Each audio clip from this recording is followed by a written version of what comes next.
So if you are joining us online for the first time, and this is our fourth segment in our 2 days, what a powerful 2 days this has been. If it is your first time joining us online, my name is Nancy Easterling. I'm the Executive Director of Historic Sauderley.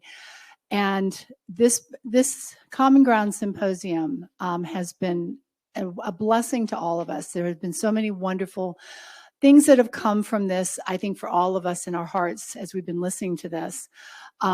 If you're joining us online the first time, I also want to say thank you to our sponsors, to the Maryland Humanities and the Maryland Heritage Area Authority, as well as Whiteford Systems, as helping us have this virtual connection today. We are so happy that if you can't be here with us physically, you are joining us virtually. As I've mentioned at the other sessions, another very special thing that's coming from this weekend is Focus Video, and with our lead, Meredith Taylor, as a project lead, is going to be creating a video about this weekend, about our Common Ground initiative, that this is its 5th year, our Descendants and our Descendants Project with over 200 self-identified descendants, and Sauderley's trajectory. And this video that's created from this will be aired August the 20th at our UNESCO Day of Memory this year. And we are planning an incredible day. I'm telling you right now, Gwen Bankins has been stepping forward as the lead. Sorry, Gwen, I'm just calling you out, babe, because it's going to be awesome. It is going to be an amazing day. We can't wait to share it with you. Put it on your calendar, and you're going to see a lot of faces that you saw today. So you've been seeing a lot of hearing a lot of personal stories, personal connections, ways to make personal connections. And a year ago, when Jeannie came to me and said, "Guess who we've got coming?" I'm like, "No, you were like a rock star. I want you to know that." We were so excited when Travis agreed to share his personal journey and his personal story, both personal and professional, with us today. I know all of you are going to absolutely love it. In case you haven't had a chance to read his bio, and yes, I'm going to put my glasses on last time because I did not last time, and it's a miracle I got any of it right. So let me let you know a little bit about Travis. He's a Senior Vice President and Chief Content Officer for Maryland Public Television. He joined Maryland Public Television in early 2020 to oversee all content created, acquired, and aired on the statewide public television networks, TV channels, and online properties. Mr. Mitchell brings more than 2 decades of media experience to his role at MPT, having served most recently as Chief Content Officer for the University of North Carolina Television. Prior to his role as Chief Content Officer, he was a member of the UNC TV Board of Trustees. Mr. Mitchell also served as Executive Vice President and Chief Operating Officer for the Atlanta-based Black Families Channel, where he drove the channel's distribution growth from availability in 2 cities to more than 3,600 cities, 48 states, and 31 million homes. Wow. Impressive. He has earned degrees from Morgan State University. Any Morgan State in the room? Woo! There had to be at least Jay Jerome. There you go, buddy. And University of Pennsylvania Graduate School of Education, and completed further study at the Harvard Kennedy School of Government. Mr. Mitchell has served on the foundation board of Morgan State University and as a member of the PBS Children's Media and Education Working Group and the National Cable Television Association Policy Issues Committee. Before I hand it over to the person you're here to really see, and it's not me, I do want to say we're going to make this sort of interactive. And so if we stop at any point, ask for questions, I'll bring the mic around to you. Just raise your hand so we can hear you clearly. And that way our audience joining us today can hear you. And if we have any questions from the back, Eve is going to be in the back. Thank you so much, Eve. And she'll let us know if you have a question from online as well. So for no further ado, we are so excited to be closing out this weekend, Mr. Travis Mitchell.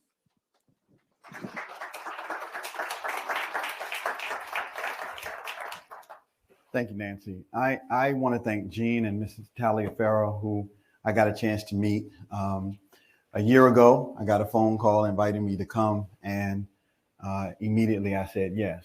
And I hope today to share why. I believe that the work that is going on here, the descendants of slave owners and the descendants of slaves, if you can reach common ground, is a model for the nation. Yes. And I don't want to over exaggerate the work or the impact of the work you're doing, because we're in some very tenuous times. And if we let the worst of us, if we let the things that appeal to the worst in us, if we let those things prevail, it pulls us apart.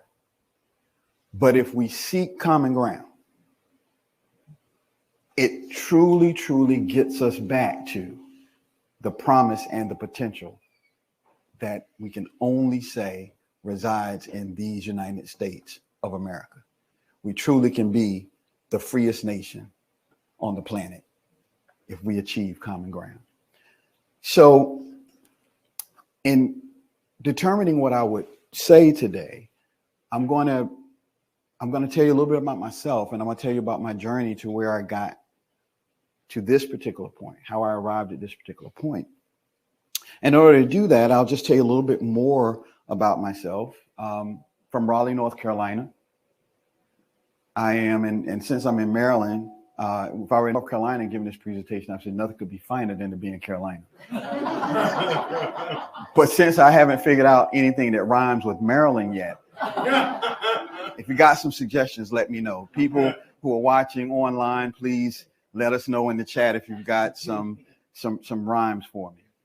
I want to introduce the strength of our family and the wind beneath my wings. My wife, Angela, my daughter, Trey. Trey is a student, a junior at the Morgan State University, the finest university on the face of the earth, I must say. And back to who I am and much of what you'll hear about the people and the places that invested in me. Raleigh, North Carolina, where I grew up. I grew up on the campus of Shaw University, oldest HBCU in the South. My parents went there. My uncle was on the board. My uncle was known across the country as the chairman of the school board in North Carolina, that in Wake County, that merged the public and the county schools, so that North Carolina had one of the models of desegregation or integration that those around the country would study.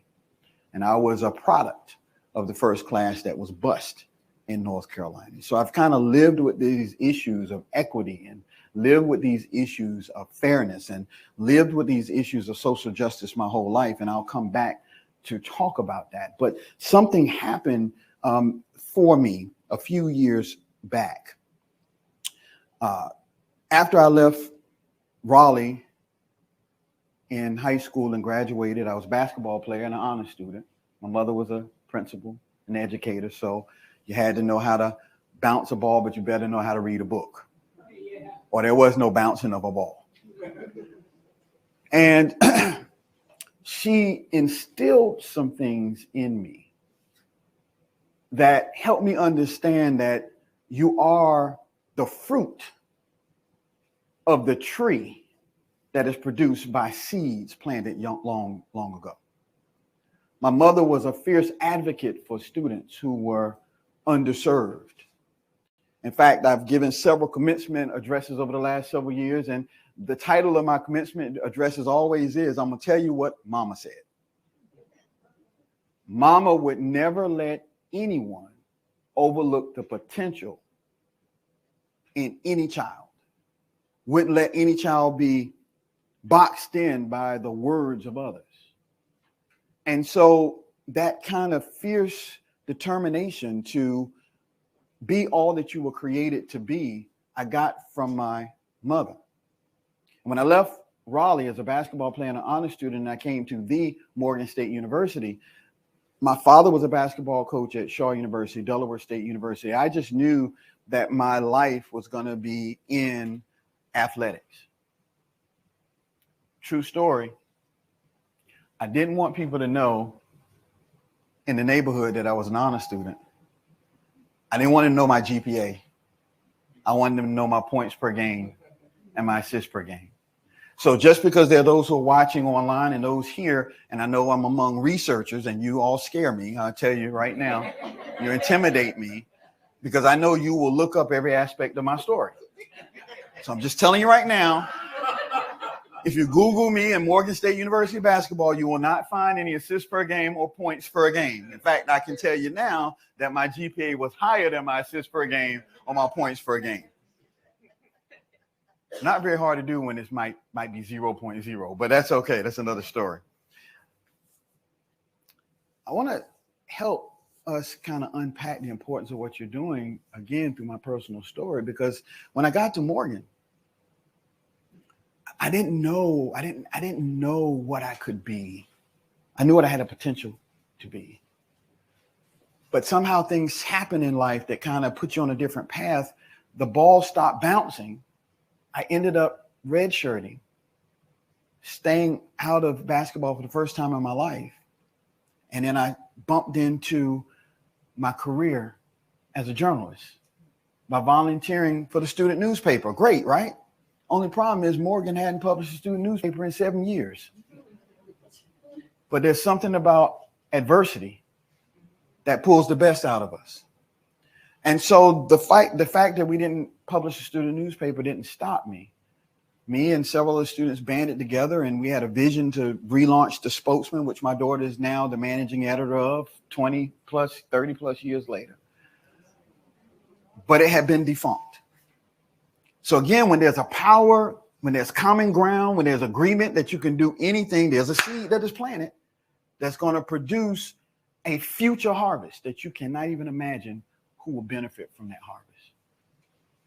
I recognize that when I come to meetings like this, where there's a power of agreement to do something beyond yourself. So I want to encourage you and anybody listening that let's not allow the times again to dictate to us how we treat one another or how we come into agreement in a time that really is about spewing things that divides us as opposed to unites us. But when the ball stopped bouncing and I started my career, the students at Morgan had decided that enough was enough. You may recall that recently the legislature and the governor reached a historic accord of $577 million to address historic underfunding of HBCUs. Morgan was in the middle of that. When I was a student, we were the fuel that was put on that fire to move people to action. We had just had enough of having facilities that were not on par with other universities. We had enough of being treated as less than. And so we banded together and we protested.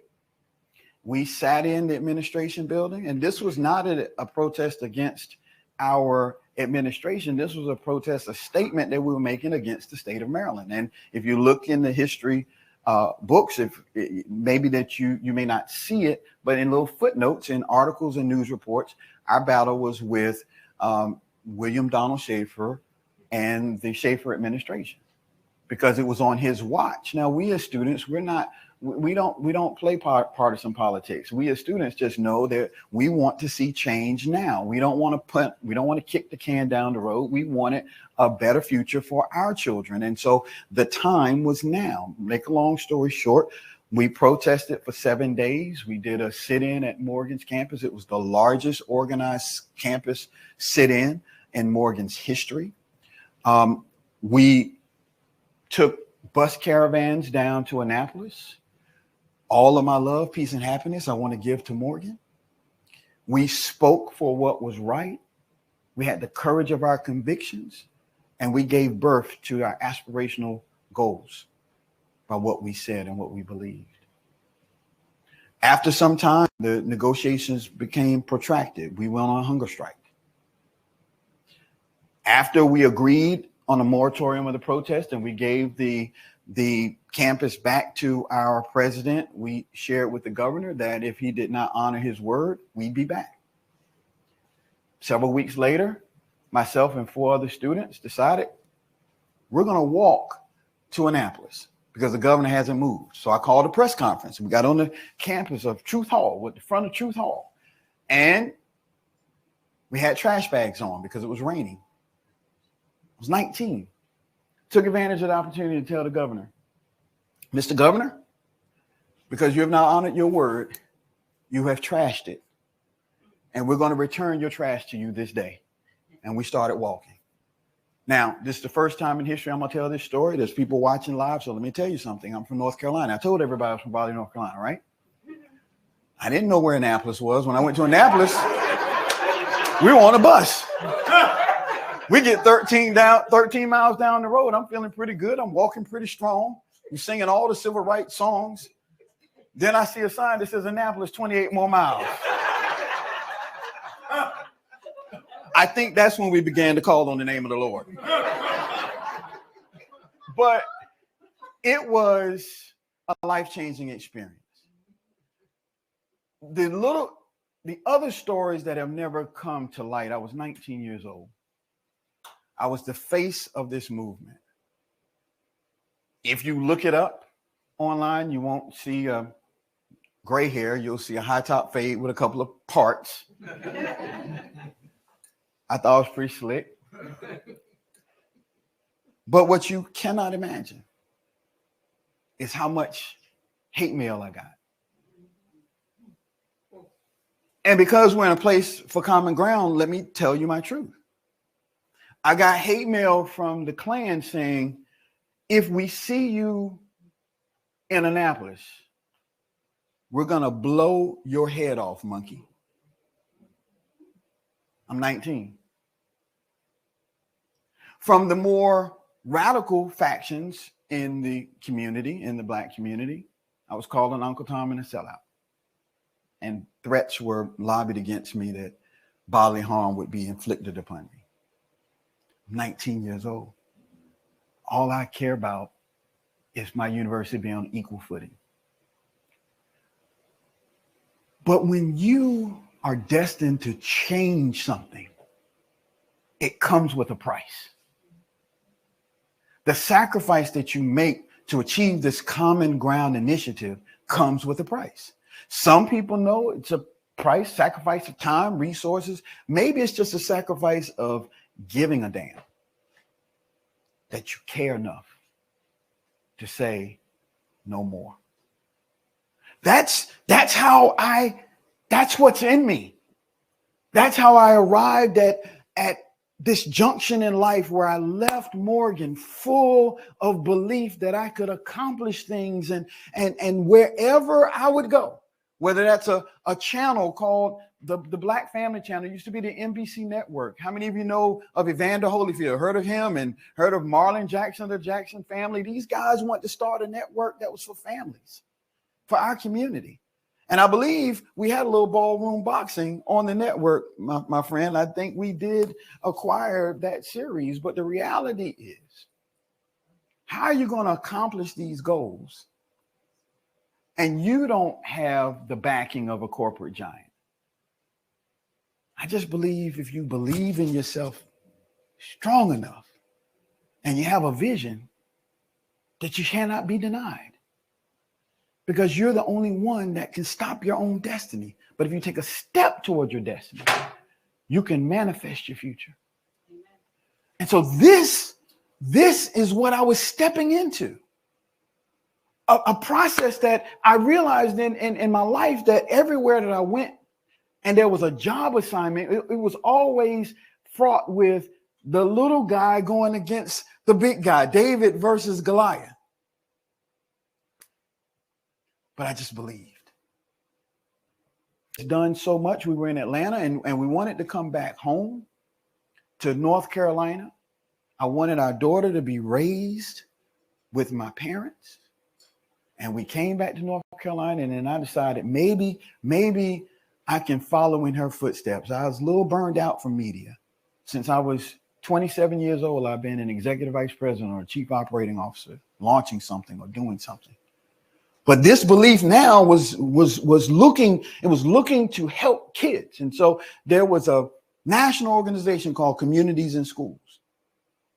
And they had a chapter in Wake County called Communities in Schools in Wake County. My uncle helped get that chapter off the ground. And we were providing after-school tutorial to about 200 students in public housing. And I said, we can do more. I said, let's look at what the dropout rate is across the county. Let's understand our kids are part of the economic equation in the county, because Wake County, Raleigh, North Carolina, Durham can't be the best place to live and work if you have a marginalized portion of society.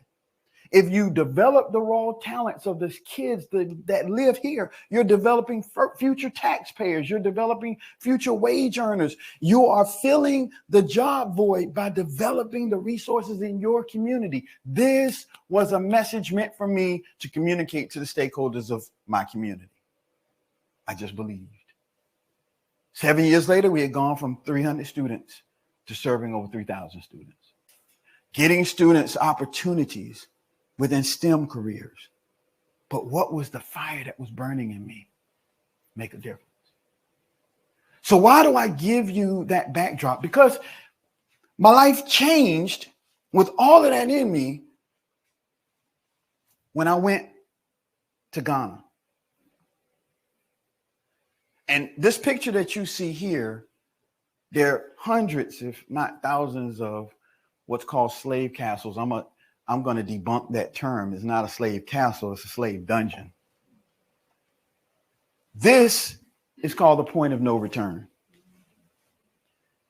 And many times in our nation, we begin to think about the origins of slavery here, but we don't think about what happened on the other side. And I thought that my story, and this is the only reason why I'm telling you my story, the only reason why I'm telling you is because when I was standing at that door, I realized if you ever go into one of these dungeons, they're built so that the further you go down in the belly of it, the walls, the ceilings get smaller and smaller and smaller. So I'm actually bending over to look out. And do you realize how many people died before they can even get through the door? And then once they get out the door, how many died who didn't even make it to the ship? And once they got to the ship, how many died and didn't make the journey? And so I realized how blessed I am to have articulated all the things that I articulated to you is because somebody had the will to live. And because they had the will to live, I stand before you today. So anything that I am or hope to be, the one thing I can always do to people that are trying to achieve common ground is say, keep on keeping on. If I stopped now and ended the presentation, know that what you're doing today matters for somebody in the future who you do not know. Keep on keeping on. So then when I think what the possibilities could have been, if the ancestor that I don't know had not made it through the door, I would not be talking to you today. My daughter would not be sitting there.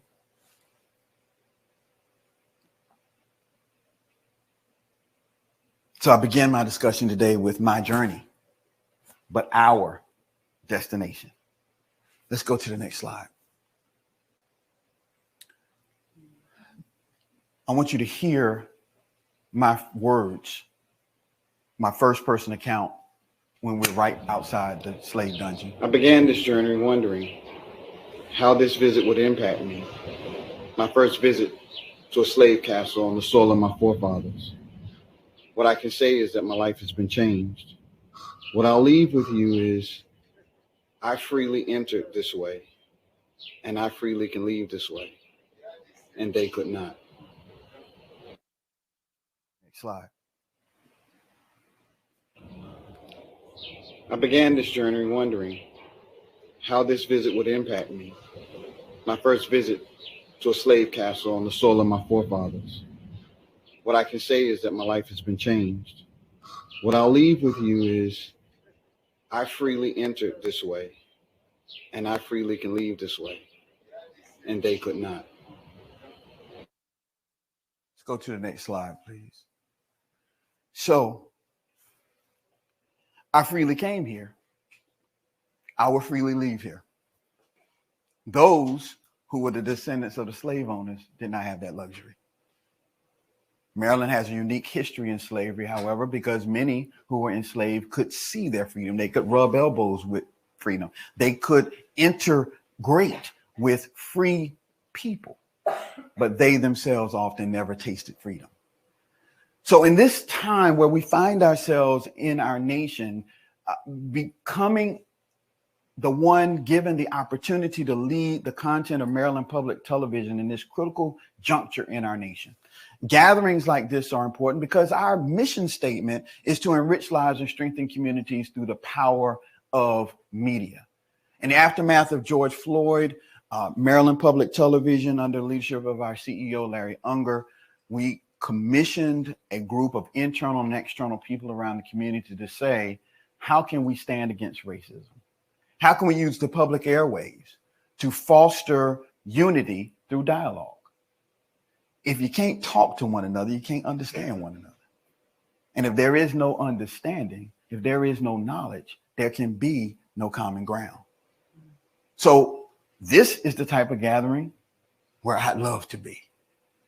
This is the type of thing that we have to do in order to use the airwaves, which we believe the public media is the safest place for discourse in the nation.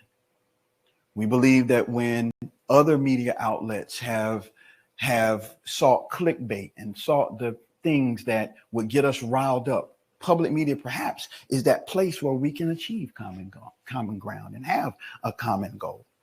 So we have an opportunity. Next slide. We are presenting nationally 2 films that have been commissioned by Maryland Public Television. We're co-producing these films with award-winning filmmaker Stanley Nelson, Harriet Tubman, Visions of Freedom, and Becoming Fredrick Douglas. These films were made possible by an appropriation from the state of Maryland. We're thankful for that. Also the support of Bowie State University. I will talk about that a little bit later, and Direct TV. All of it is history making in and of itself. And we'll talk about it a little bit more at the end. And so what I'm hoping we can do now is we're talking about common ground. I believe that my job as Chief Content Officer, when you look at making content, the value chain of content begins first. The first block is listening. Then you create. Then you curate or aggregate, then you distribute. So when we get to each one of these clips, I'm gonna start with Harriet Tubman, Visions of Freedom, and you see the clip. I want feedback. I want to know from those who are watching online, those who are here, how does this hit you? Does it move you to action? Maybe you have no comments, maybe you have some comments. And by the way, those who are watching and those of you here, you are the first ones to be able to see these clips. Next slide. Harriet Tubman, Visions of Freedom is produced and directed by Stanley Nelson and Nicole London and narrated by Alfred Woodard. It will air on MPT, and nationally it'll air Tuesday, October 4th at 8 p.m. on MPT and on PBS nationwide at 10. Let's take a look at the first clip. Go down, Moses, way down in Egypt land. Tell old Pharaoh, let my people go.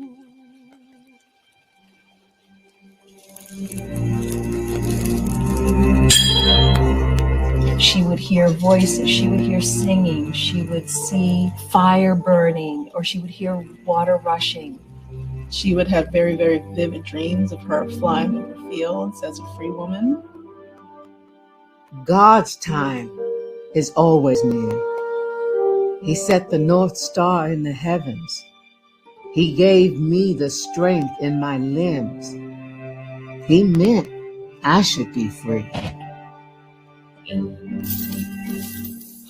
She was a very small woman. She was no larger than 5 feet tall, but she was able to escape and free 70 or more persons back and forth, knowing that each and every time she was risking her life and risking the lives of those persons that she brought with her.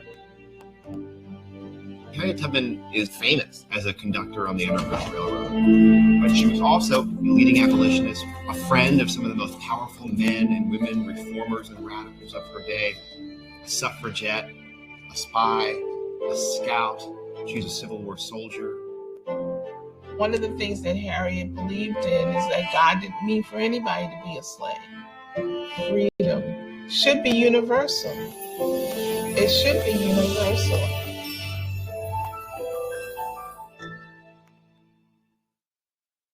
Before we go to the next series of clips, any thoughts? Can you guys hear me? I think they can. Can you hear me? Oh, there we go. So Eve, let us know if we have anything online, but does anybody have a comment or thought? I'll bring the mic around to you. Ms. Trudy, I was going to be disappointed if you didn't.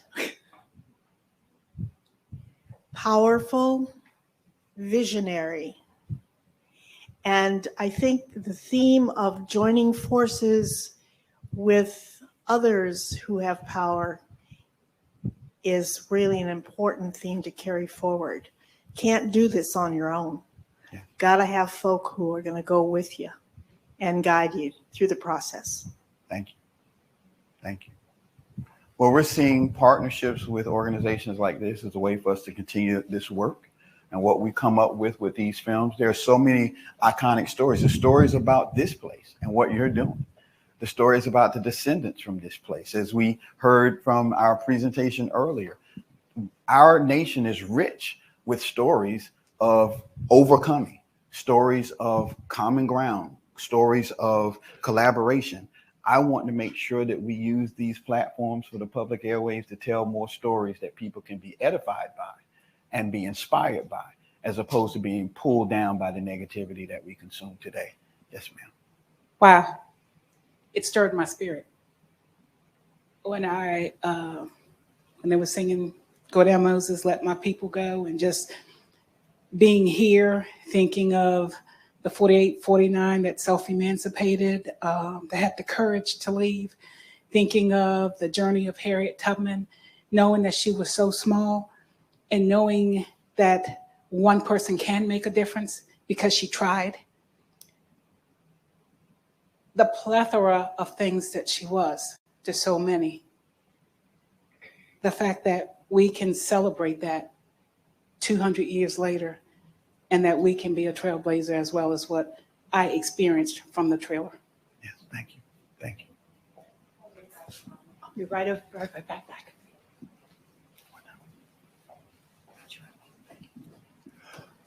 I loved the visual of the flashing eye. That eye that would just flash. I think it happened more than once, maybe a couple of times. And it was just something that just in the blink of an eye, so much can happen one way or the other. And so I loved those sequences where that flashing eye was put in there in a few places. And my hope would be, since we're talking about Harriet Tubman, we got so close to getting her on that $20 bill at one point. Hopefully work like this will help to get that boulder pushed back up the hill again and finally get her on that $20 bill. Thank you. Well, so conversations like this are going to take place around the screening of the films for the remainder of this year and also 2023. So we won't just stop when the films air. We're going to continue with this type of dialogue because that's the type of dialogue that gives birth to something that comes out of the film. We'll be right back. Go on. I'll be right back to you too, and then we've got one online too. And I think I know you. I was going to say that I really enjoyed the first image of Harriet Tubman. The fact that you guys chose an image that was in color rather than one of the black and white images, because in my conversations in class and with people my age, a lot of times when we think about conversations around Harriet Tubman or Fredrick Douglas, or even sometimes with Malcolm X or Martin Luther King Jr., we often think it was so far ago, such a long time ago, that it doesn't matter anymore. And I think that just having so many images in color makes it more real for people who might be younger or just the general audience today to say, like, this is real. these people were real and this was an experience that real people actually went through, not just historical figures. Thank you. Thank you, Ms. Mitchell. And I'm coming back to you. There's one online. Eve, did you want to go ahead and read the one out online? I said, can you please clarify, did she free 70 folks or 300 folks? Both numbers are astounding. So here's where I get a chance to cop out. I'm not a historian and I didn't make the film. So whichever number works, let's check it for accuracy. See how I just slipped away from all of that. But seriously, since we're going to get this, if the person will put their email address in the chat, we'll get back with the historical facts. We have a fact sheet with the films and I can simply send that. But thank you for pointing that out or asking the question. Anybody else? Oh, sorry, honey. Right back to you. Just one sec. Be careful. My first question is, did you walk back from Annapolis or ride? It's a great question. I rode back. And the second question is, how old are you? Because you're talking about protesting. Governor Schaefer, to his credit and his administration, after a fight, a long fight, did agree to expedite, and this was the key piece in our protest, many of the changes you've seen on the campus of Morgan State, over $1.5 billion in capital improvements, was because there was a 30-year campaign, a 30-year plan to renovate the campus. And what we want to do is expedite that by taking 3 or 4 buildings down at one time.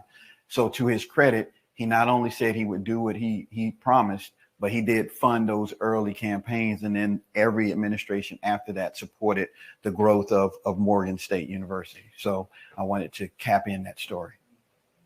Yes, ma'am. Sure. I believe you said that PBS commissioned these films. Can you elaborate on the process for how PBS goes about selecting the subjects of a film that they commission? So let me just probably say it this way. We really commissioned the films. I misspoke. But PBS agreed to carry the films on national, not syndication. This is going to be nationally at 10 o'clock. So the process is you have PBS affiliates from around the country, and some affiliates will approach PBS and work with producers. So the way that you see, whether it's, when I was coming in, I was watching the virtual conversation of Finding Your Roots. There were some questions about Finding Your Roots. Finding Your Roots is offered to PBS through WETA in Washington, D.C. It used to be WNET out of New York. So when you see something nationally on PBS, it's because it goes through a station. So a station can bring it up, but the things that you see nationally, the production value of those shows are much higher than what you might see on a local broadcast. Does that make sense? So PBS will take it through total quality control. Does it fit their mission, their priorities? Is it funded? Because it's got to be completed. And so they put us through rigorous steps to make sure that whatever you see can really meet the standards of a national viewing audience, that PBS, an award-winning viewing audience, or an audience accustomed to award-winning content. And by the way, Stanley Nelson was up for an Oscar for his film Attica, but you might have missed that during the Oscars because there was a little incident. I don't know if y'all read about it. There was a little incident before. Say this, somebody. You know, Google is a heck of a tool for research. And my husband just Googled the question the lady behind me asked, and this is the answer. Harriet Tubman is perhaps the most well-known of all the Underground Railroad conductors. During a 10-year span, she made 19 trips into the South and escorted over 300 slaves to freedom. And as she once proudly pointed out to Fredrick Douglas, in all of her journeys, she never lost a single passenger. That's awesome. That's awesome. Let's give her husband a round of applause for his research. Now, there are going to be some additional points that come up in the film that I think will further clarify those points, but I didn't want to spoil. Yes, ma'am. Public television. Now, I don't want to get off of the subject, but I think, well, this is important to me. If we look around, we don't see any young men or any really young women, but this young lady here. These stories we are telling, and you're doing it on public broadcasting, how can we reach out to our children especially and make them understand this really happened? I was talking to this gentleman and he was saying his children, it's not that they don't believe, it's just that they have not been seriously introduced. When you first started that film, you saw where the camera was taking you down a path of trees and all of that, which I'm scared of snakes, so I wouldn't go. But it's important to know. And I'm thinking if we kind of incorporate that kind of stuff more, will our kids have an interest? Will we even have an interest? Because there are not many people here. So what's the gist? What's the goal? What can we do to get our kids and our people interested? Well, I'm going to defer to my daughter and ask her to speak for her generation. She's probably got some thoughts on this. Dad's putting you on the spot.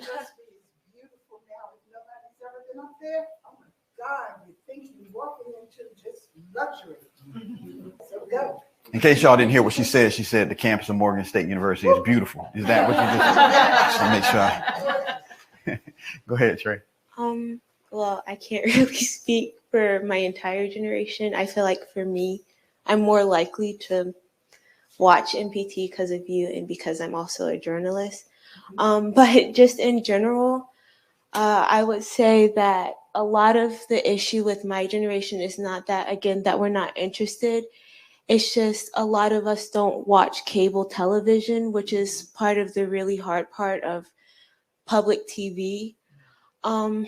And I will also say just anything public, I would say maybe there's a certain disinterest when my generation hears public because of the history around the public sector and public goods and all of that.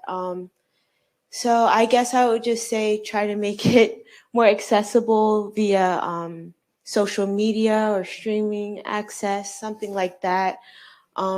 Even like some of the images, like I said, I really like the use of color because I thought that was really attention grabbing.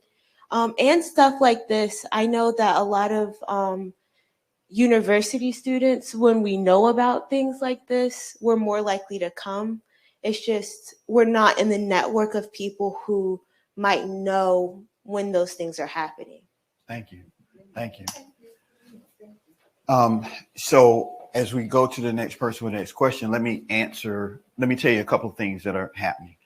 Here's our attempt, and it's an attempt. It doesn't mean that it's going to solve the problem, but there is a educational website that we've been developing for 3 years that's going to be unveiled in May. That website is designed for elementary age kids all the way up through middle school, and it's going to be fully deployed and sent across the country to school systems. Now, in that, there are curriculum, there's clips that are just for educational purposes that do a little bit more deeper dives and connect both the Tubman and the Douglas stories to historical points beyond their stories. So we're hoping that that becomes a civics guide and also becomes a historical reference point for subject matters that the teachers may be introducing in the classroom. That's one way for us to address it. As it relates to streaming, at the end, you'll see one of our partners is DirecTV. DirecTV is going to be streaming this on their newly developed platform. We are at PBS working with all of the streaming services to make this content available. But it does speak to a fundamental issue that PBS has, that I'm on the diversity, equity, and inclusion group between Corporation for Public Broadcasting and PBS. And one of the challenges that we have as a system is that you have kids like me. I grew up, I learned how to read watching Sesame Street. My mother was a single mother who went back to school to get 2 master's degrees. My pre-K then was in my grandmother's house, and my grandmother provided the food. And then here's the deal. When her stories came on, see, I'm from the South. We don't call them soap operas. I don't know what y'all call them up here. I didn't know what a soap opera was till I went to college. It was stories. And when my stories come on, you hear that theme music for Young and the Restless, get your little behind in your room. That was it. And don't come out till 4 o'clock after General Hospital is over with. So I had 4 hours to watch Sesame Street. I didn't know about Morgan Freeman for Driving Miss Daisy. I knew him as Easy Reader on Electric Company. So Electric Company, 3-2-1 Contact, Sesame Street, that's where I was reared. So what I believe is that PBS in general has an obligation to the kids who get the educational programming. Don't abandon them when they get older. You want to make sure to provide character lessons and like what happened after school specials, all the things that we can do to counteract what's getting our kids' attention is where we aspire to be. Now, this is, as was mentioned, this can't just be an MPT solution. This has got to be a whole solution within the system. But what I am an advocate for is making sure that everyone who will listen to me, those who are watching by stream, those who will watch this, is that I don't think we're in the media business. And that'll get people to, I mean, if I said that, I wouldn't get invited to industry gatherings. This might be the last speaking engagement I have. I don't think we're in the media business. We're in the people business, and we use media to serve people. That's what business that we're in. So if we can kind of get back to the people business, I think we could take a holistic long-term approach at how we might be able to meet kids where they are. So the first comment to the clip, purposeful. I also, to answer your question about the young people and to your daughter who eloquently represented her generation. My oldest is 27.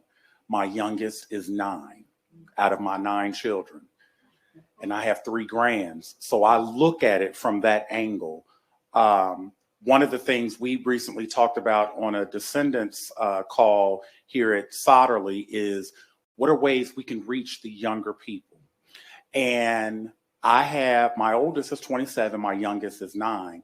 My 9-year-old is more technology savvy than my 27, 26, 23, 22, 20, 19. And they hate it because he can do stuff very quickly. I also realized my 27-year-old, my 26-year-old daughters shared something with me and my wife years ago when they were still in high school and our sons that were in middle school were coming along. They had the same history book.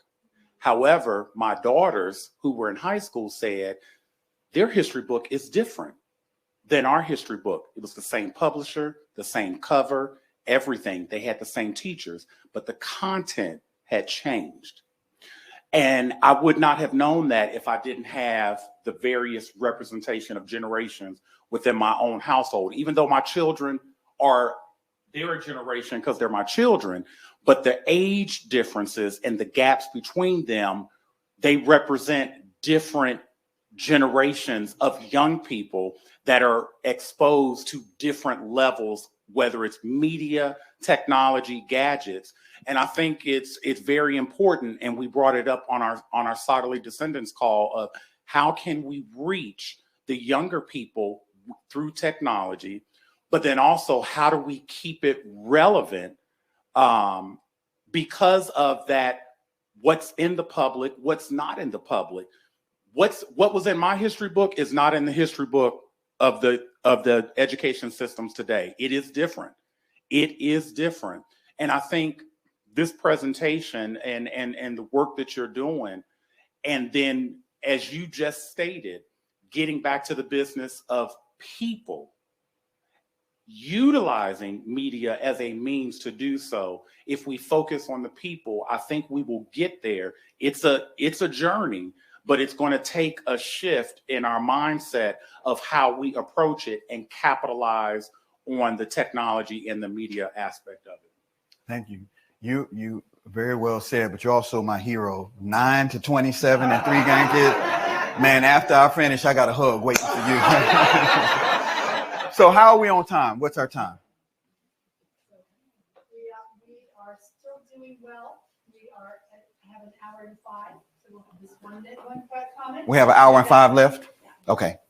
Hi, my name is John Felicitas. I wanted to answer a question about what are we doing? What was your point? You were sitting next to Trudy. Yes. How do we get the young people interested? How do we bring them in?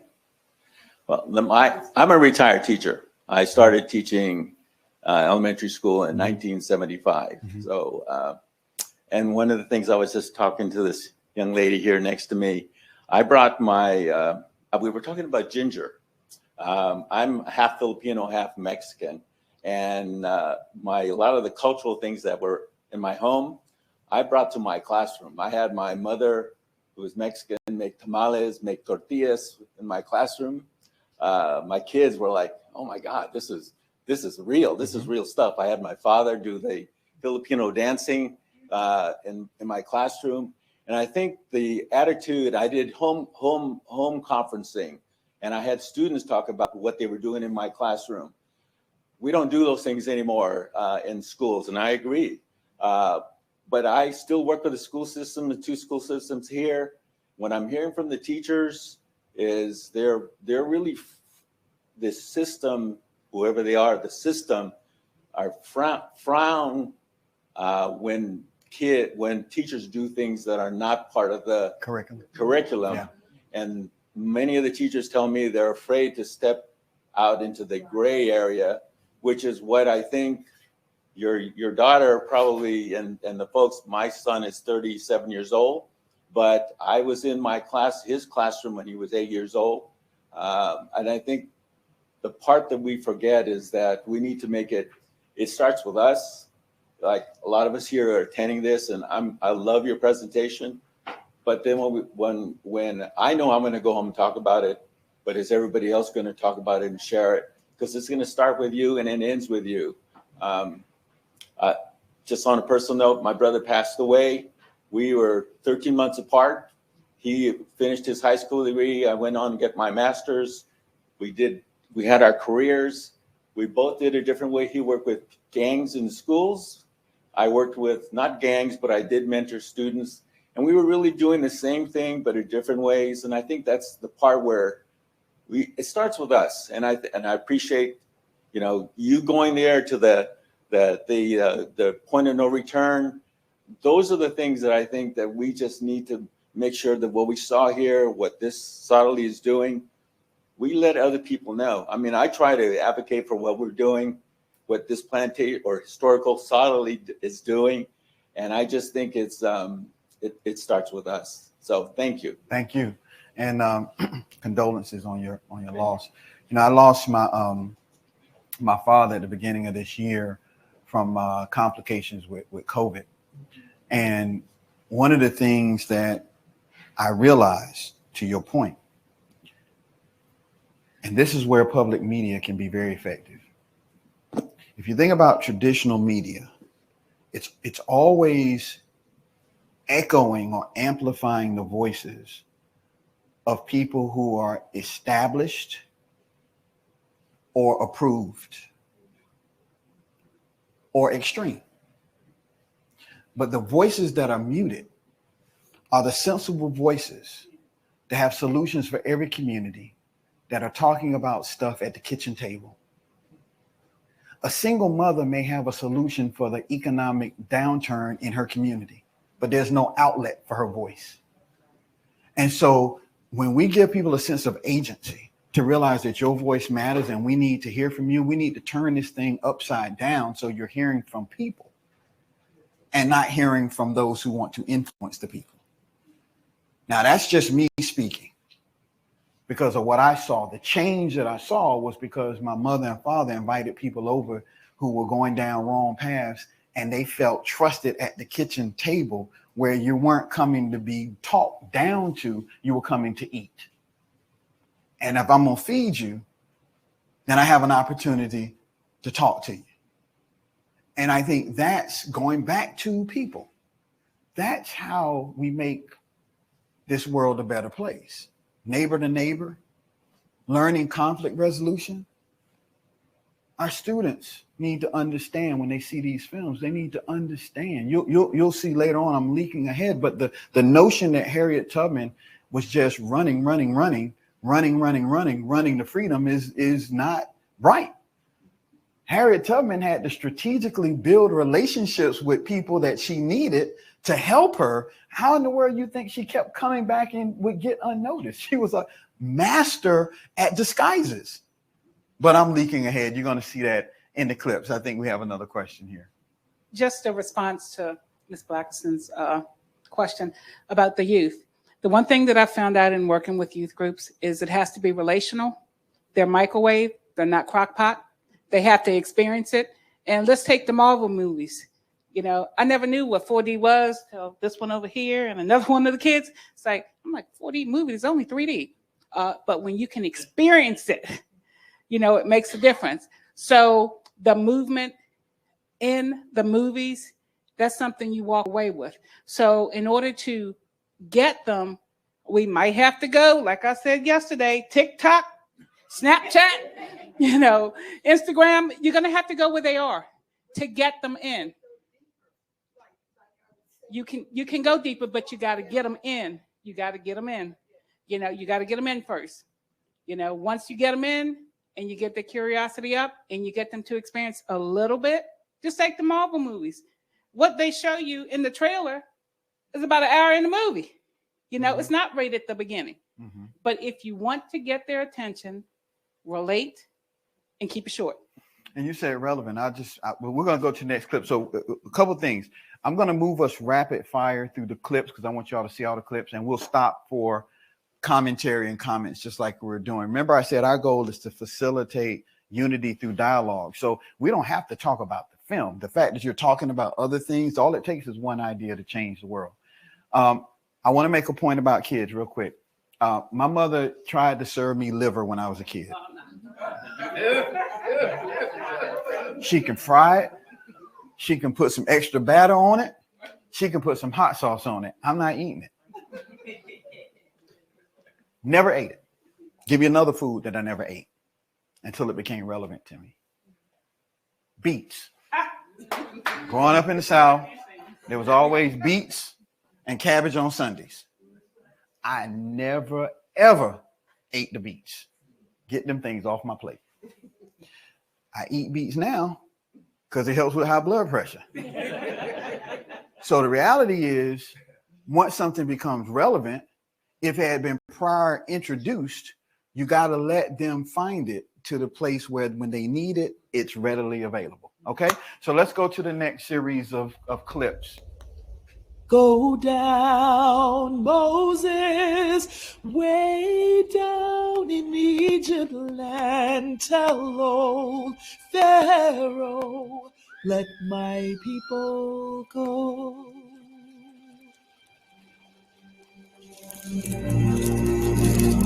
Strength in my limbs.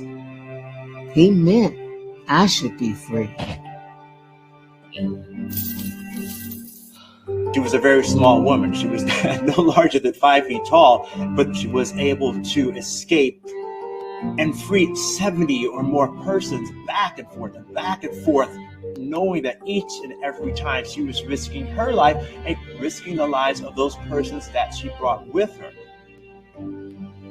Harriet Tubman is famous as a conductor on the Underground Railroad, but she was also a leading abolitionist, a friend of some of the most powerful men and women, reformers and radicals of her day, a suffragette, a spy, a scout. She's a Civil War soldier. One of the things that Harriet believed in is that God didn't mean for anybody to be a slave. Freedom should be universal. It should be universal. So let's go to the next slide. Next slide.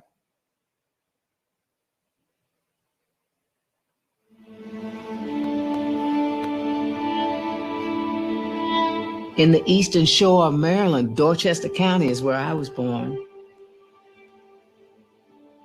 I remember I prayed to God to make me strong and able to fight.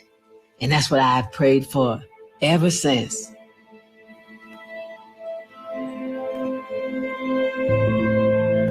In 1822, an enslaved couple named Ben and Rick welcomed a little girl named Araminta. The new baby was born in Maryland. In the states to the north, slavery was already outlawed, while Maryland and the states to the south relied on enslaved labor.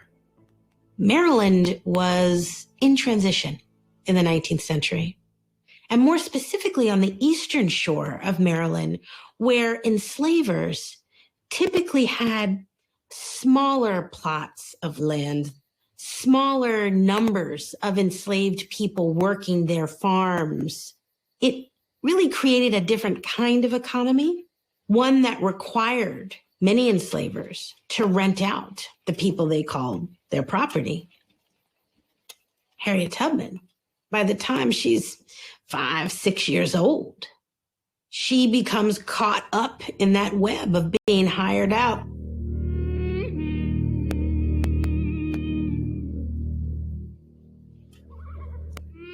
A childhood experience in slavery is not a childhood. The idea here is that slavery was a profit-driven industry, and slave owners extracted the most profit from all of their enslaved people throughout their lives. Well, I wonder will I ever get back home. Hey. Harriet Tubman's experience of a child was particularly hard. She did things like work in the swamps, catching muskrats, where she got very sick and contracted measles and eventually became so ill she had to be sent home. Well, it must have been the devil who fooled me, yeah. She was required to clean the house at 6 years old. She didn't know how to clean a house. She also had to babysit a colicky baby who would cry a lot, and every time the baby cried, then the mistress would whip 6-year-old Minty.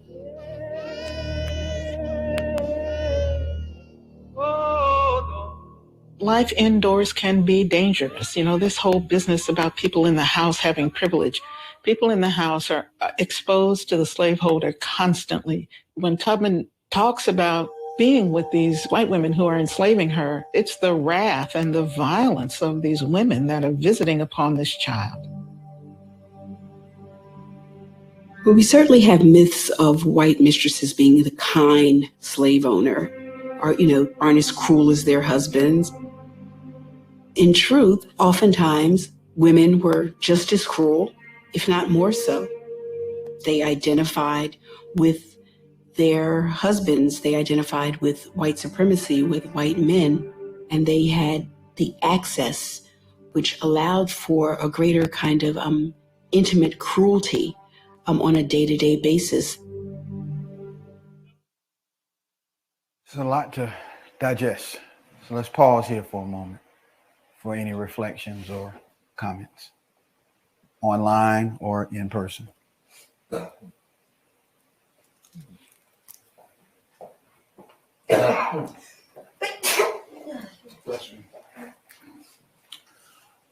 The story that's untold. That clip was very, very powerful, very moving. And we often, those of us that research, we know there's more to what the snippet that we learn about. Just in that clip alone, we learn of the power of women. In this nation, I told my wife and my mother, we celebrated 100 years of women's right to vote at the last election. But people don't realize the importance of that in a nation that gained its freedom from Britain and began as the United States in 1776. But yet here in 2020, we celebrated 100 years for women's right to vote. And in that clip alone, it's more than just about Harriet's life as a child. It's more than just about her escape. It's more than just about her survival. And then it goes back to your introduction, you know, starting with the point of no return. She survived. Right. And she survived because of her inner strength, her inner power. And that clip alone can inspire a young lady of any ethnic background because it shows the possibility of power. Absolutely. And it also shows this duality of power structure where men injected fear and control over the women in their house, their wives, and the slaves. And so it's something where I started with talking about common ground, and you know, South Africa had the Truth and Reconciliation Commission, right? And I think what has to happen is we have to be comfortable with the truth in this nation, be comfortable with the truth, and be open to pass toward reconciliation. But you can't reconcile that which you don't acknowledge. And that's what causes deep pain. And what I'm saying in this vantage point, depending on how you're looking at it, you're going to look at it from your own lens. The truth needs to be for the horrors that the system created. I know Booker T. Washington once said, never let a man drag you so low as to hate him. And Dr. King talked about, if you don't have compassion for the horrors of what racism has inflicted and injected upon the souls of the oppressor, if the oppressed can't have an understanding of the horror and the impact of that on the soul, then we don't understand that there were more than one group of victims. And you're talking about people's psyche, and you're talking about humanity. So if we're going to do this, we have to have a holistic approach to heal humanity. And the only way to do that is to look beyond yourself. So let's continue on with the clips. And next slide, we're going to talk a little bit about, keep going. Go back. I'm looking for,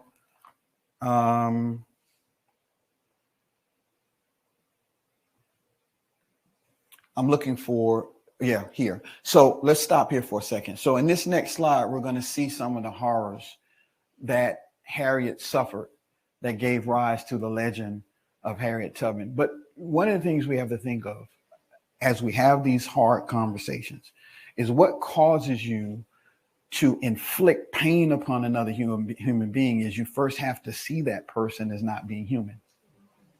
That's part of the truth.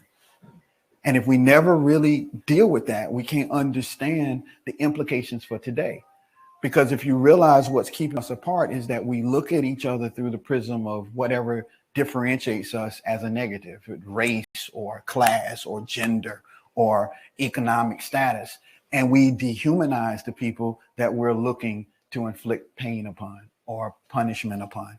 And that is part of what has to be prevalent in all these discussions. So let's take a look at this next clip.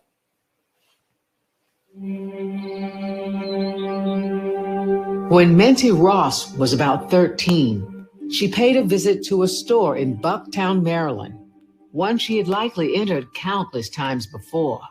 But this visit was different. A chance encounter would change her life forever.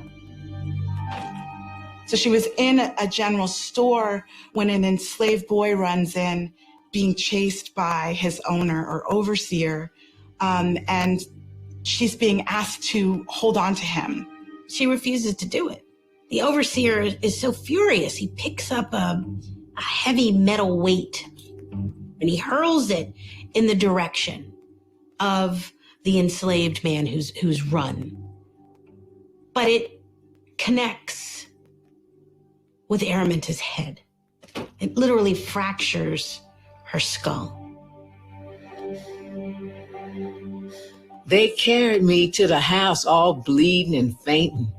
I had no bed, no place to lie on at all. And I stayed there all day and next. It took her months to recover. She had no medical care, and it left her suffering with seizures her entire life and horrific headaches. And sometimes these seizures would come upon her without notice. She'd be in the field working, and she would just fall to the ground, and she would have tremendous visionary activity. She sometimes felt that she was floating above the earth and looking down at the people watching her lying on the ground. We don't think about Harriet Tubman as someone who lived with a disability, but she did.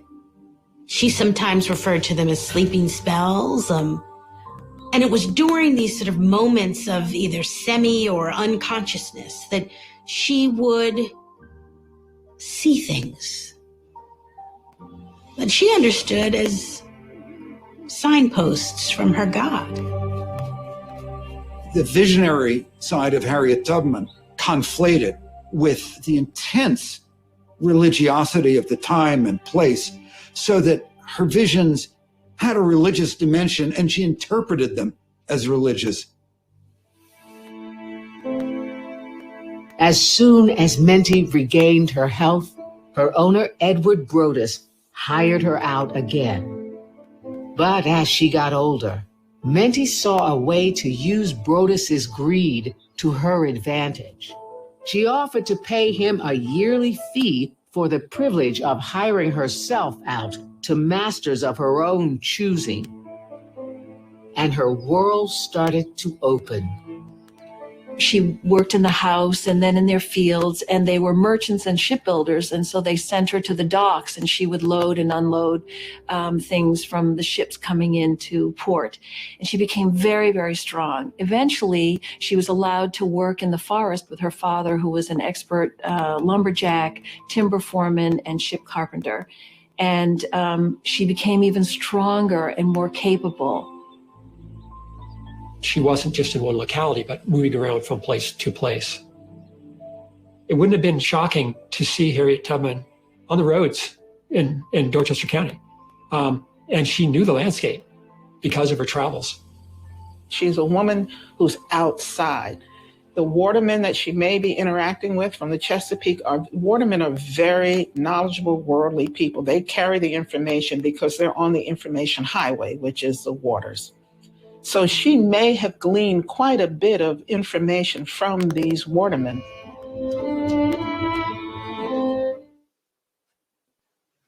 Next slide. I want us to get through Harriet Tubman.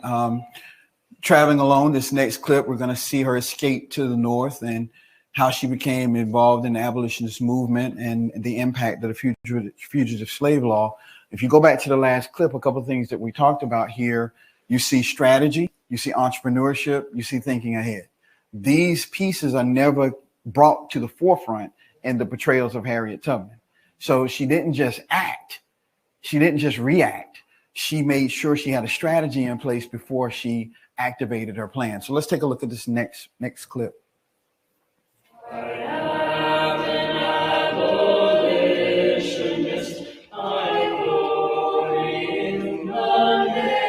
When someone decided to escape, they were not simply freeing themselves from a negative situation, but helping to free a whole class of people.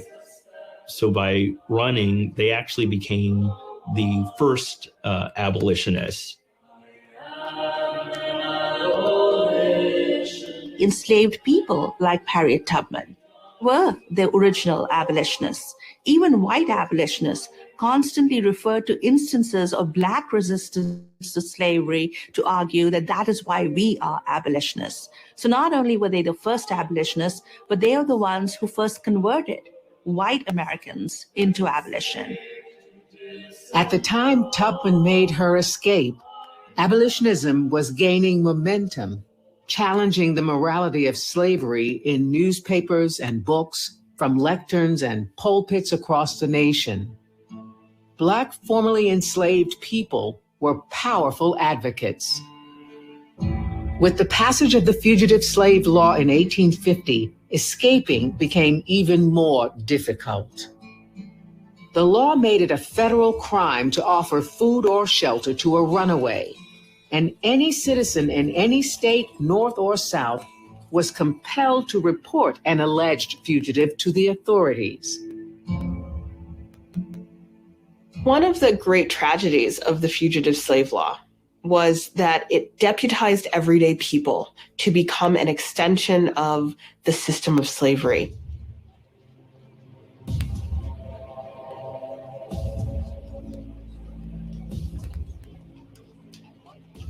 That just creates a huge amount of anxiety in the communities of people who freed themselves around Philadelphia, around New York City, and knowing that at any point, since a claim could be made on them by a slaveholder, now they have to think about heading north to Canada to escape even that. I'm on my way to Canada, that cold and dreary land. The dire effects of slavery I can no longer stand. The Fugitive Slave Act is the shadow that looms over everything else Tubman does. She begins to enter the speaking circuit, rubbing elbows with now not just planners from the Underground Railroad, but national figures like Fredrick Douglas. It's like Sojourner Truth telling these stories, the horrors of slavery, galvanizing a response, pumping up a growing abolitionist movement. She apparently was a fabulous storyteller, and people just hung on her every word. She's spinning these stories. She's got the dialect, and she's got this amazing set of experiences that she's had. Harriet Tubman took her place among the many abolitionists building public support for the cause. But she quickly grew impatient with the lecture circuit. For Tubman, the dire situation of enslaved people called for immediate, direct action. I have heard their groans and sighs and seen their tears, and I would give every drop of blood in my veins to free them. She didn't wait. She didn't decide that she's going to wait until Congress determined that slavery was a crime, that slavery was morally wrong. She decided that she was going to take as many people out of that same situation as she could possibly take.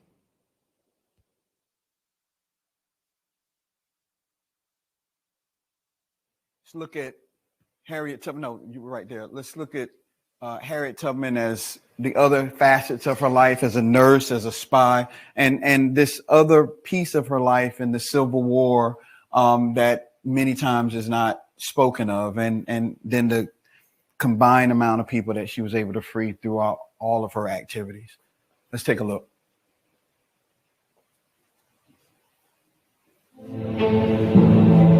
Tubman was closely watching the politics of the moment. In January 1863, when Lincoln issued the Emancipation Proclamation, she knew it would not be enough. She'd already concluded that the South would never be talked out of slavery. The only way to end it would be war.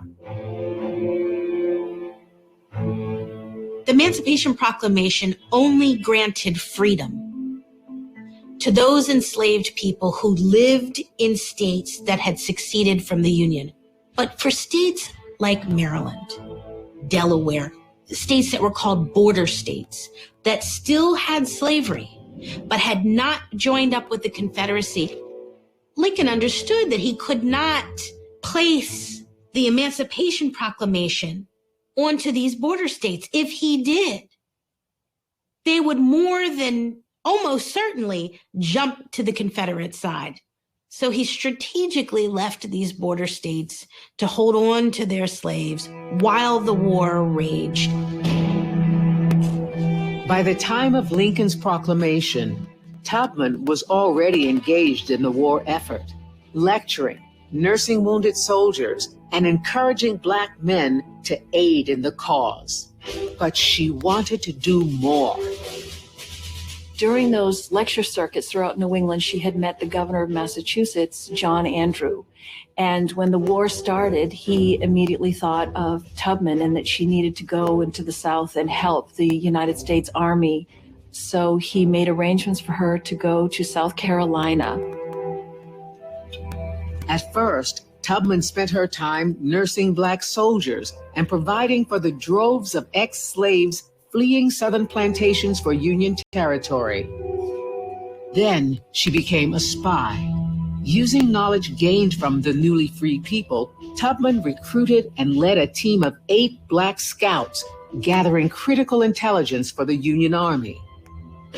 With all of that interaction with formerly enslaved people, she was able to get the lay of the land and get specific information about where the Confederate Army was stationed, what kinds of weapons that they had. She was gathering intelligence, and she would share that with these Union officers. In June of 1863, General Tubman, as John Brown called her, set into motion one of the most daring and successful raids of the war. Northern and Southern newspapers related breathless accounts of Colonel Montgomery's campaign on the Combahee River in South Carolina, led by Harriet Tubman. Colonel Montgomery and his gallant band of 300 Black soldiers, under the guidance of a Black woman, dashed into the enemy's country, struck a bold and effective blow, brought off nearly 800 slaves and thousands of dollars worth of property without losing a man or receiving a scratch. It was a glorious consummation. Wow. Before we move on to Fredrick Douglass, any additional comments on Harriet Tubman?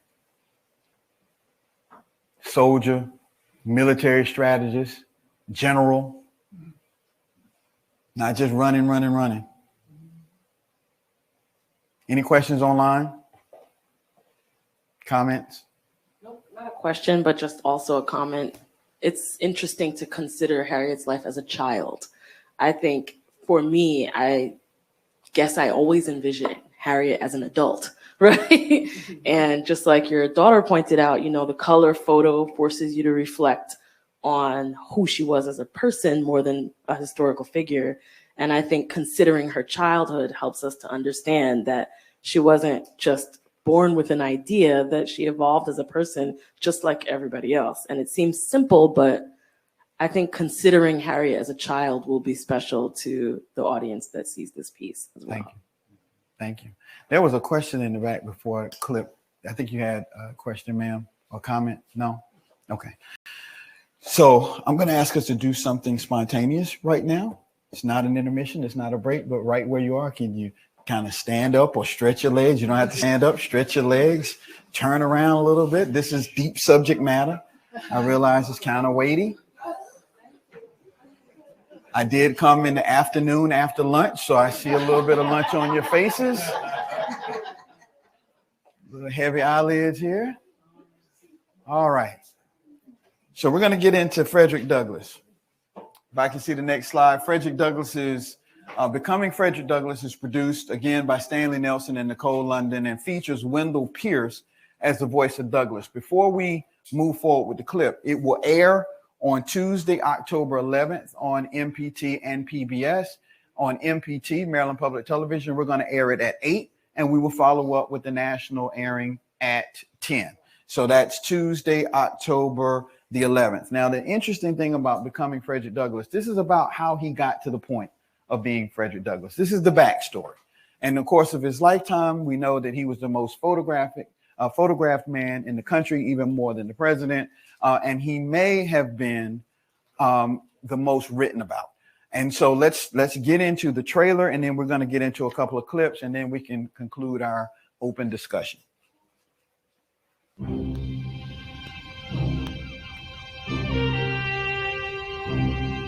In the summer of 1841, a grand anti-slavery convention was held in Nantucket. I was induced to express the feelings inspired by the occasion and the fresh recollection of the scenes through which I had passed as a slave. The abolitionists that were there knew that they had this fugitive slave in the audience, and they asked Fredrick, will you tell the audience what it was like to be enslaved? What shall I say of this experience? I have seen the cruelty and brutality of slavery. and I had been subjected to the depths of slave life. I was a graduate from this peculiar institution, with my diploma written on my back. More Americans heard Douglas speak than any other American in the 19th century, with the possible exception of Mark Twain. And it was significant that a former slave was famous. Fredrick Douglass understood the power of his literature as a tactic of liberation. A man born enslaved who rose to become a man of growth, of self-mastery. Fredrick Douglass has a very clear idea of what becoming means. He is becoming an orator, he's becoming a world leader, he's becoming a statesman. And for him, becoming is an ever unfolding process that he sees as self-creation.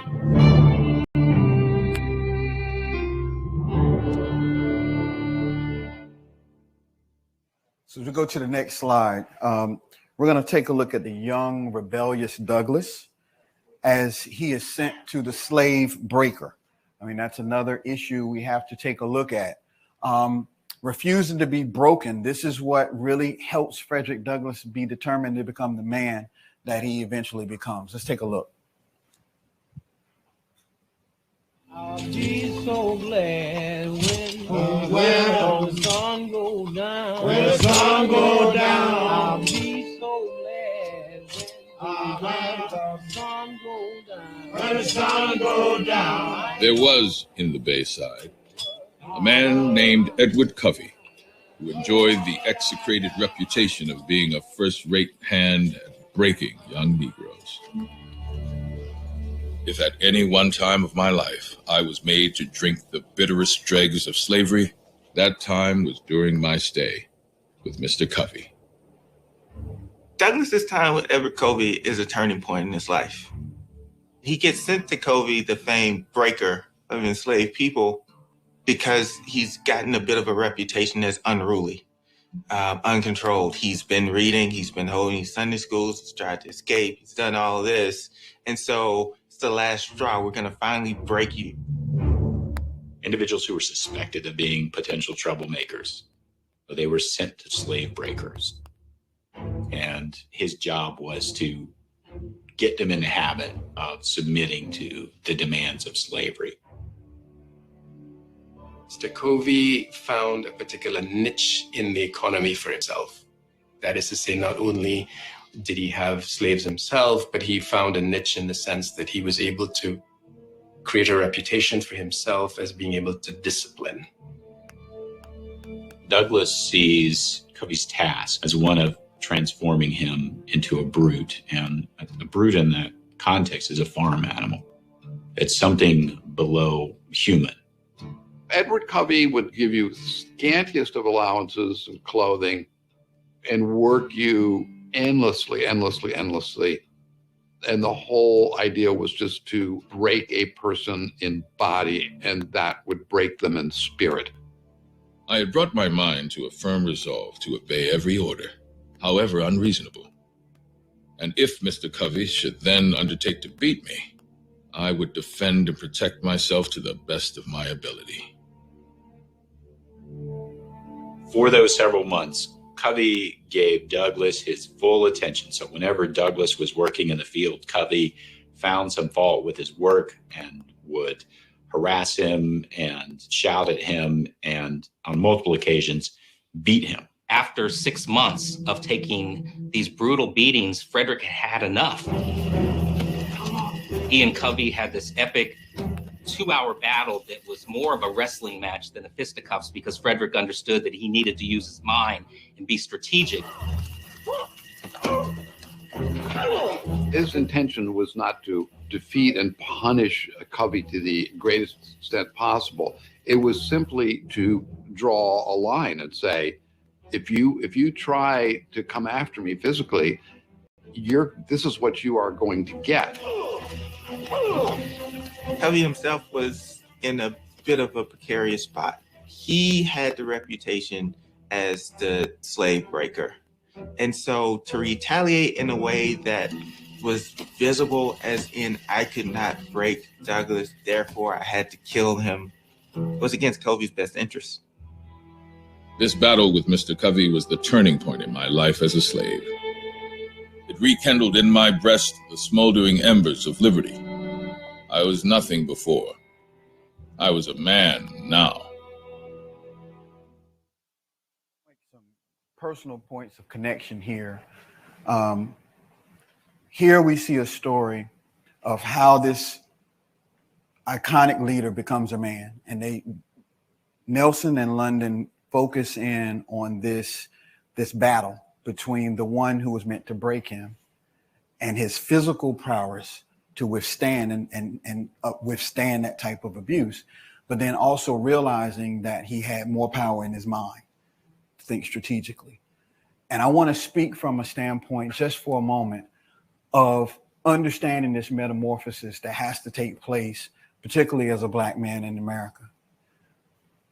When we all saw the aftermath of George Floyd, there's a heightened awareness of what happens in situations where you have unarmed young Black men who are stopped by police. And so we've all heard of, the positioning on the steering wheel that we've learned to survive, et cetera.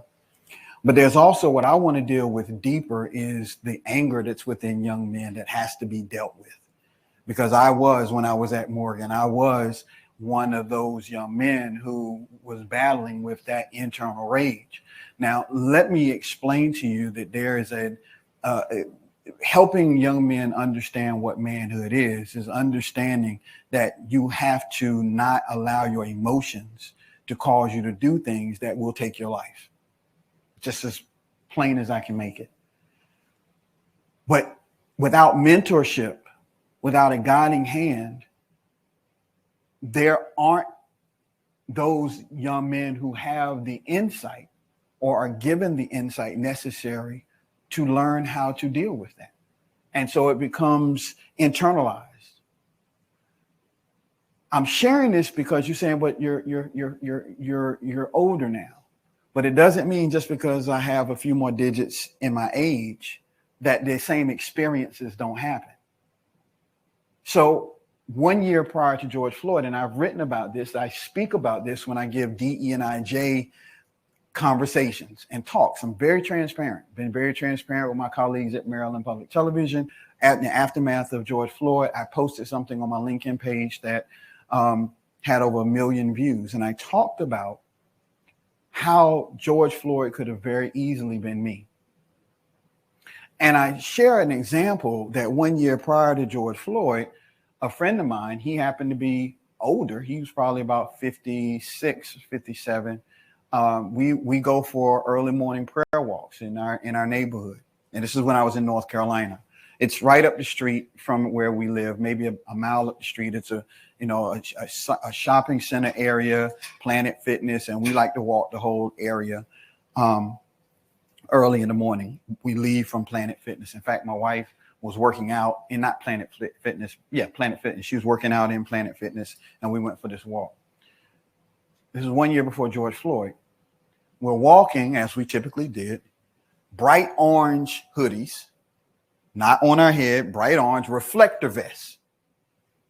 Don't look, maybe we look menacing because we're wearing orange, but other than that, we were in a place that we were accustomed to being in. I remember we saw a police patrol car ride by, and then we braced ourselves because in a matter of 30 seconds, 6 patrol cars pulled up on us. Now I had a hoodie on, and in my hoodie, I had my phone, which was in an OtterBox. It was black in my phone, in my pocket. And when they approached us, the honest truth is that my friend was exercising the wisdom and strategy of his mind over his emotions. I was angry. And this anger was starting to rise up. And my friend, perceiving that I was angry, stepped forward and began to engage the officers in polite conversation. We had to deal with all the indignities. Do you live around here? What's your address? What are you doing? And it was frankly too much for me. The moment that he engaged them gave me enough time to think about them, that I wanted to get home to my wife and to my daughter. And that then helped me realize that if I had taken my hands out of my pocket with that phone, I may not have made it home. Now, why do I bring this up? Again, with no truth, there can be no reconciliation. You did not hear me say anything against law enforcement. My father-in-law is a decorated police officer. What I'm trying to tell you is that the vestiges of this system cause people who look like me to have to navigate society much differently. Our rules of engagement are different. So in order to have a conversation with me, you have to understand me, to understand what survival techniques we have to deploy on a country road at night. More truth. Last week, I wanted to come down to see where this beautiful place was. I would not have come down here at night. Would not have done it. Because we're trained, don't go up dark roads where there are no street lights. Don't do it. Now, I'm sharing all this transparently because I want you to understand that behind these messages in these films are applications to today. And if we're going to continue to have these conversations, we need to understand that we're dealing with somebody's trauma or somebody's pain. But if we turn down the noise, if we pump up the volume and turn down the noise, you ever remember, this is where it gets fun. I grew up in the 70s. You all are saying whoop-de-doo. Here's the thing about the 70s. You remember we only had 4 TV channels in the 70s? I'm gonna really test your TV knowledge. Before cable. And it was ABC, CBS, NBC, and PBS. And back before we had remote controls, you were a kid in the house, you were the remote control. Get up and turn the TV. If it was a problem with reception, no problem. Coat hanger. I don't know if y'all call it aluminum foil or paper foil. In the country, maybe we say paper foil, but aluminum foil, put it on the hanger, stand back at an angle, do like this, and bam, you got a real clean, clear picture. And what I hated was, so if you turn it, especially like Saturday nights, I think it was Saturday nights, because that's when it was Fantasy Island, Love Boat, then wrestling came on. My granddaddy wanted me to turn, and you had to turn it, and you ain't before stations, but they have all these other stations with nothing on it. So you had to turn, then you got to go the whole way around. You can't go back. You got Now, if you ever stop at those other stations, there wasn't anything on it but noise, right? And so I believe that when cable came in, it changed everything for the kid. There was a real remote control, crystal clear picture. No more antennas, no more white noise. And you could turn the volume up as loud as you want it to be. And I'm giving you that example because if we can connect in with empathy and understanding to each other's souls, we are directly connected with humanity. And if we pump up the volume of humanity, we turn down the noise of madness. And I think that's the opportunity that you have in focusing on your work with Common Ground as a model for our nation to follow. And so let's take a look at Douglas now moving from this place of manhood to understanding that his voice had agency. Let's take a look.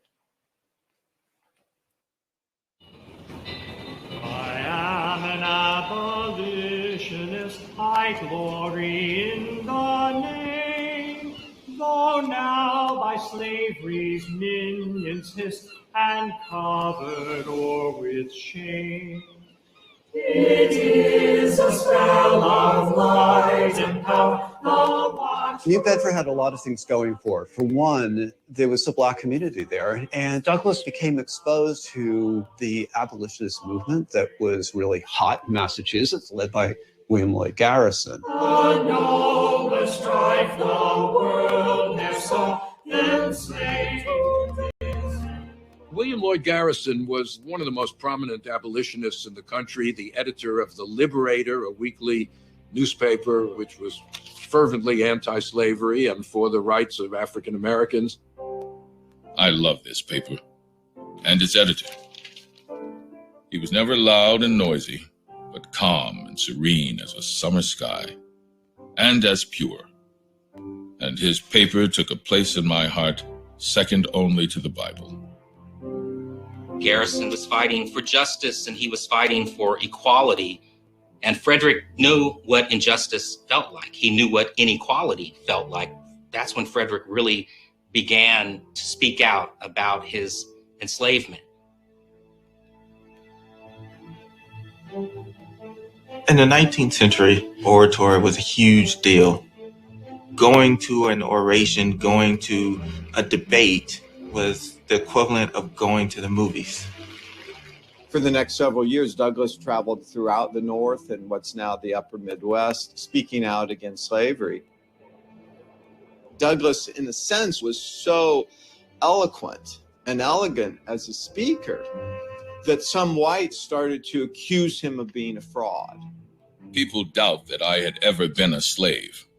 They said I did not talk like a slave, look like a slave, nor act like a slave.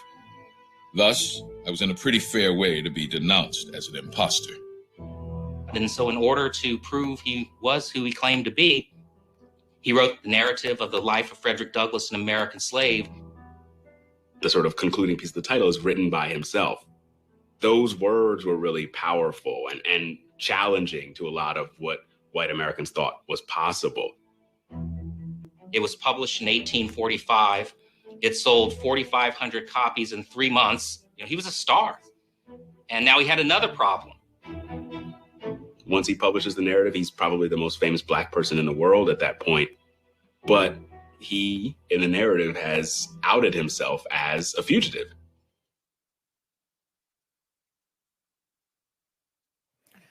That is important as we go to this final clip, another look at the fugitive slave law and how it impacted and threatened Fredrick Douglass. Between the ratification of the Constitution in 1789 and 1850, there's increasing conflict over the rendition of fugitives from slavery. And so the southernmost states, so North Carolina, South Carolina, Georgia, make a demand, which is that they will be able to claim anybody who escapes from slavery in the slave states to the free states. And this immediately puts the freedom of every single African American in the North at a much greater level of threat.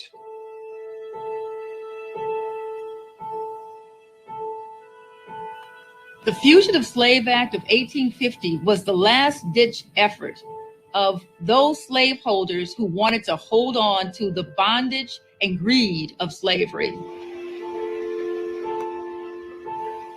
The 1850 Fugitive Slave Act created enforcement mechanisms that forced and required the federal government to get in the business of sending back to slavery those who ran away. Now the federal government was going to go after those who had fled to northern states. This hadn't happened before.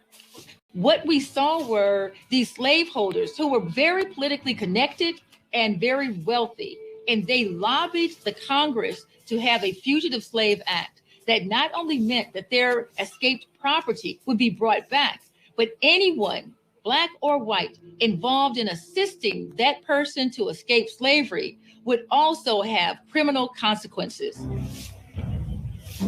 Hardships imposed by this atrocious and shameless law were cruel and shocking. Although I was now myself free, I was not without apprehension. Even colored people who had been free all their lives felt themselves very insecure in their freedom.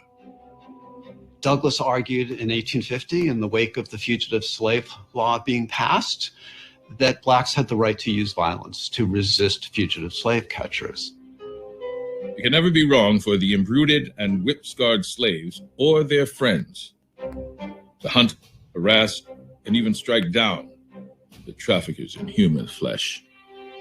That was a radical position, using violence as a way to challenge slave catchers. And he says that the best way to make the Fugitive Slave Act a dead letter is to make 2 or 3 dead kidnappers. And he says that this is a thing that's justifiable. After the Fugitive Slave Act, Fredrick Douglass knew that it would come to war. He realized just how deeply entrenched as Southerners and many others were in this institution of bondage. They were not going to willingly give up slavery. Power concedes nothing, as Fredrick Douglass says, without a struggle. Next slide. So I presented to you a sneak peek of 2 films about important Americans that I hope will drive conversations not only in this community, but across the nation coming this fall. Remember, Harriet Tubman, Visions of Freedom, will be Tuesday, October 4th at 8 p.m. on MPT and at 10 p.m. nationally on PBS. Becoming Fredrick Douglass will be Tuesday, October 11th, 8 p.m. on MPT, and again at 10 p.m. on MPT and nationally on PBS. Next. And I wanted to point out that Bowie State University, the oldest HBCU in Maryland, has become the first HBCU to sign on to be a presenting sponsor of these 2 films. We think it's a model for the nation, forging alliances between PBS and HBCUs. Next. We want to thank Firelight Films, who is our partner, and that these programs, again, made possible by an appropriation from the state of Maryland, and Bowie State University and DirecTV. And then I want to leave you with some final thoughts here from my trip to Ghana, and one last statement, and we'll have, I believe, about 5 minutes for your remarks or questions from those who are joining by stream and those who have had the privilege of looking at your lovely faces in person. And by the way, tell your neighbor you look marvelous. Go ahead and tell your neighbor. Okay. W.E.B. Du Bois died on the eve of the March on Washington almost 55 years ago, August 27th, 1963. And he was right here in Ghana when he died. And he left one last quote for us all to ponder. He said, "One thing alone I charge you. As you live, believe in life. Always human beings will live and progress to greater, broader, and fuller life. The only possible death is to lose belief in this truth, simply because the great end comes slowly, because time is long." As I prepare to leave Ghana to head back to the United States, the land of my birth, I leave the land of my forefathers, the land of my ancestors, and return to the land of my birth, the place that I was reared, the place that I grew up. So my journey has not come to an end. It's a new beginning. And as I leave this soil, the words of America and indeed the world's greatest intellectual resonate with me. And inasmuch as we have struggled as a people here and abroad as long as we believe in the possibility of progress, the possibilities and potential in humanity, then life possesses a greater end for us all.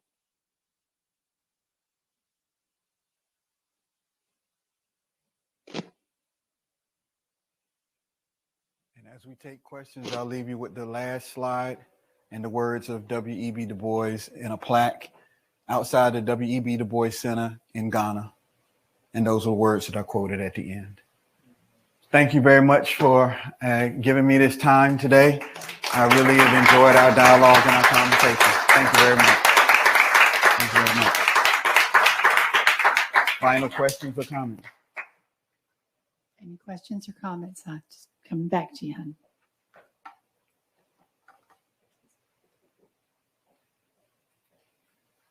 Will that be streamed on anything? The presentation I just made? Yes. I mean, now the films? Yes. The films will be available on PBS. After they air, you'll be able to find them on demand. There'll be a live stream the night that it airs on MPT.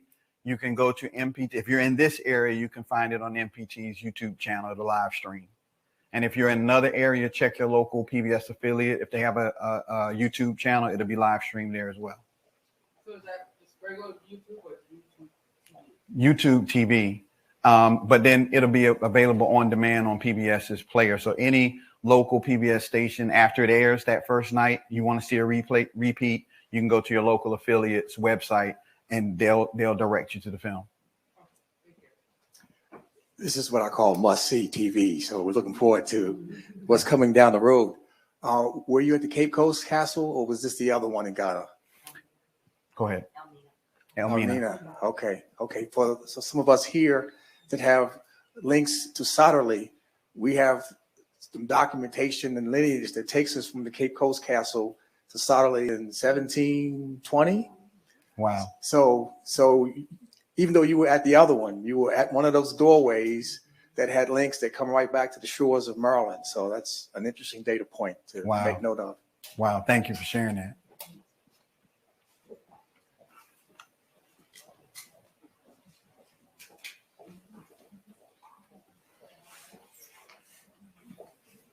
Thank you. Sir, I would like to thank you very much. You were so informative. Thank you. And I appreciated your delivery. Even the smallest person should have been able to understand everything you said. But in thanking you, I would like to also thank your daughter. She was the most articulate young lady. And God bless you, honey, and I hope you continue forward. Stay blessed. Thank you so much. I'll get us some ice cream when we go home.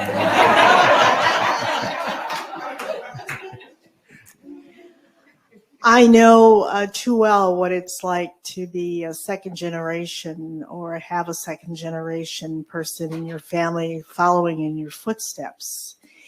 And I'm wondering from both father and daughter, what your hope would be for your success. What is it that you would want out of a career in media and in journalism? And what is it that you would want for your daughter in that same career area? Well, the mic is coming over to my daughter, so I want her to have the last words. I think we had a really great conversation when she turned 21. And I said, all I can do is recommend. I want the best for her. But the best for her is what she determines it to be.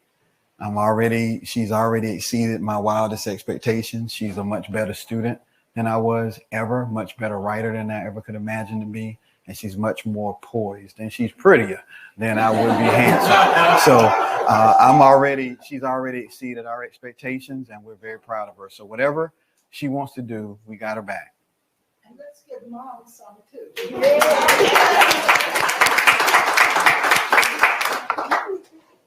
She's being shy. She doesn't want to talk.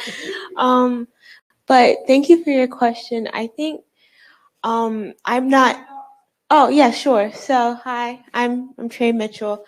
I right now, I love writing. I love that media. I love that medium. But my career goal, since I was maybe a junior in high school, has always been to tell the stories of those who are uncovered and who are underprivileged. So that's all that I want to ever do with my career, and just tell those stories. But to go again from, I had one last comment on the Fredrick Douglass and what you're talking about with the anger. I think for my generation, we are in, as a Black community, we're in a little bit less of a state of having to be in survival mode all of the time. And so that allows us a little bit more time to process some of the trauma that we go through. Like, I was thinking of Fredrick Douglass and Harriet Tubman. And I mean, it might sound trivial, but they never had a chance to just cry, you know?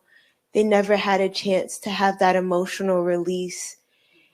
And I know one of the things that we think about when we think of Black people is that we're strong, but for so many generations, we had to be strong. We never had a chance to be soft or emotional or delicate. So I think it's really a privilege to be able to, you know, have those moments where I can just be upset and sometimes be angry without it being a whole stigmatized thing, or without it being, I have this time to decompress, and that doesn't mean that I'm putting myself at danger and at risk. Thank you. Well said. Thank you very much. You are a hard act to follow. Wow. Wow.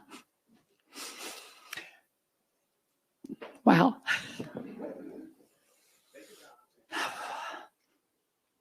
You are giving me hope for the future, young lady. You are. This was such a powerful day, and I'm so grateful to share it with all of you. I really am.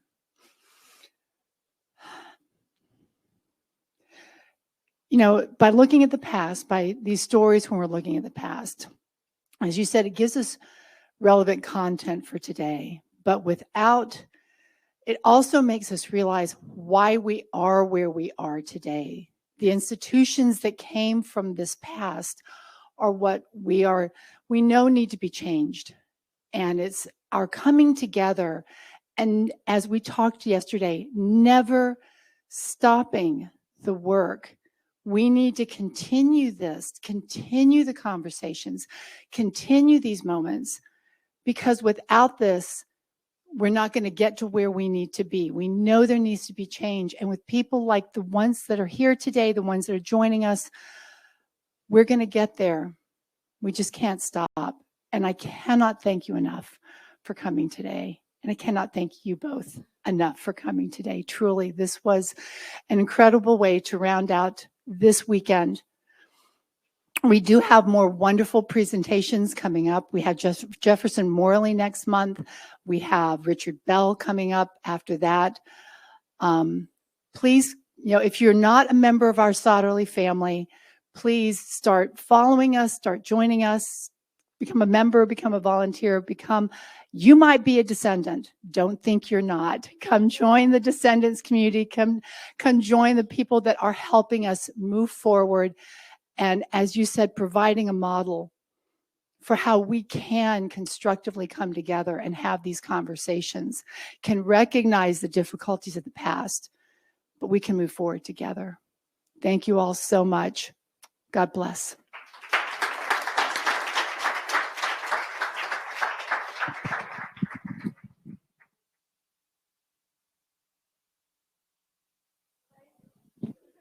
And guys, as a reminder, please, we have surveys. Please do fill out the surveys. We need you to do that. We need to have that feedback from you. So please fill out your surveys.